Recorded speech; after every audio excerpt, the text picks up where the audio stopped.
Hi, everybody. Happy Thursday to you. Senior meteorologist Matt Wentz. I want to give you an update on the 8 a.m. advisory that's out with Helene. This will carry us through the 11 a.m. hour. Helene is now a Category 2 hurricane, so that strengthening phase is beginning as expected. Winds are now up to 100, gusts to 115, and Helene is moving. Typically, hurricanes, tropical storms move pretty slowly, like 5 to 10 miles per hour. This one's moving at 12 miles per hour. I know that doesn't sound fast, but we're going to continue to pick up speed, and this is going to be a fast mover. Center circulation rate about here, but the thing with Helene, there are small hurricanes and there are big hurricanes, and Helene is huge by hurricane standards. In fact, tropical storm force winds are already being felt across areas of the Florida Keys and the western coast of Florida. They've had wind gusts 60, even 70 already. They extend out some 300 miles. That's incredible. So Helene's not a little compact storm. This is wide reaching. In fact, if we were to put some numbers on it, Helene is about 500 miles wide in whole. If we were to take that and transplant it across the Midwest, it would stretch from Chicago all the way over towards State College in Pennsylvania.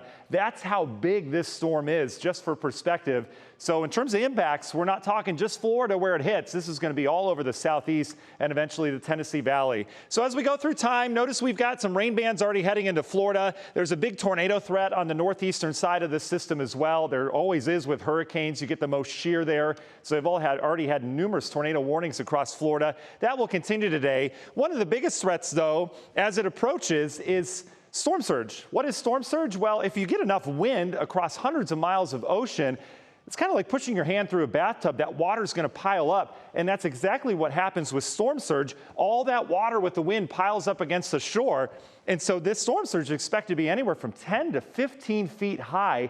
That is just a simple sea level rise, so that floods inland areas, bays, harbors, all that water comes in. I mean, that's 2.5 of me high, incredible amounts of water. You throw on top of that wave action. We're talking 20 to 30 foot waves within this. A lot of problems, and water is the biggest problem with hurricanes outside of that damaging wind. All right, this is a look at category strength wind. So you can see Cat 1, 2, 3.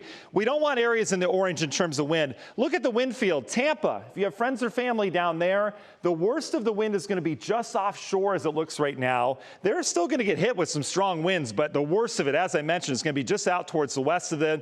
Eventually, this comes inland. Look at timing, 9 o'clock tonight, hurricane force winds, not just inland, but along the coast. Cat 3, maybe Cat 4 winds in the Big Bend area, Appalachia Bay as well.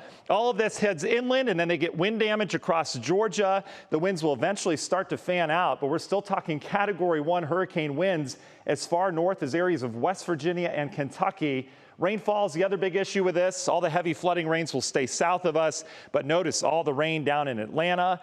The Blue Ridge Mountain's going to get hit hard from the rain as well. So let's take a look at futurecasts as we go through time. They're already getting soaked in Georgia. Lots of flooding concerns for them. Here comes the center of circulation. Our model takes it just to the east of Tallahassee. That's a big deal. If Tallahassee gets hit by the eye, or if this system jogs just out towards the west, that is a much more impactful storm from Tallahassee. The worst of the winds are usually here on the eastern side as you get that forward motion. Storm comes inland, starts to fall apart, but still impactful for Georgia. And then look at the rain bands getting into Ohio and areas of northwest Indiana, Chicago as well.